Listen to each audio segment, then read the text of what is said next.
This is Gavin Mounsey for Media Monarchy. Today we're going to be exploring 24 reasons you should start a garden in 2024. We're going to be looking at the long list of reasons why starting or expanding a garden is the most important thing you could possibly do this year. If you go to my post on Substack, you'll find elaborated information on each of the reasons I'm about to list. Reason number 1, reciprocity. Regenerative gardening offers us a way to give back to the earth and ecosystems that provide us with everything we need to live.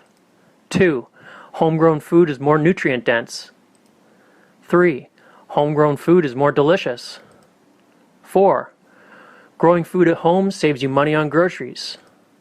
5, food security and emergency preparedness.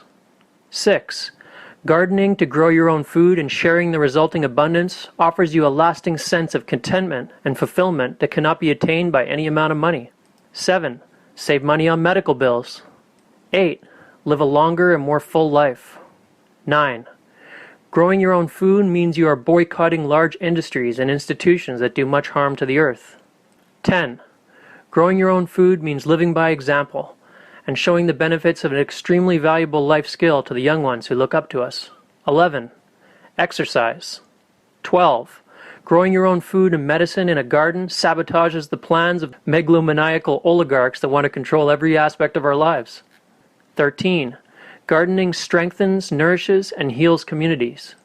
14, the more you grow, the less you have to mow. 15, help the bees. 16, homegrown food contains more chi, or life force. 17, soil microbes have antidepressant and cognitive function boosting capabilities. 18, growing organic heirloom crops at home preserves genetic diversity.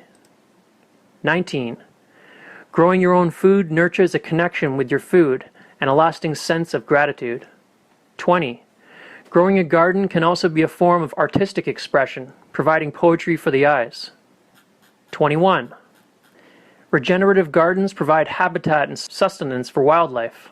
22, gardening invites you to develop your pattern recognition skills and offering you an opportunity to gather valuable knowledge through practicing autodidacticism. 23, nurturing gift economics as medicine for our ailing society. And last but not least, 24, food for the soul. Well, I hope this will inspire some of you out there to get a garden started this year or expand your existing gardens. Every little bit counts, even if we just start small with a few containers. Especially if you're saving seed, you can scale that up quickly and you're going to find that you're saving a lot more than just money and you're gaining a lot more than any investment account in a bank could ever do. Until next time, happy seed starting and garden planting, everyone.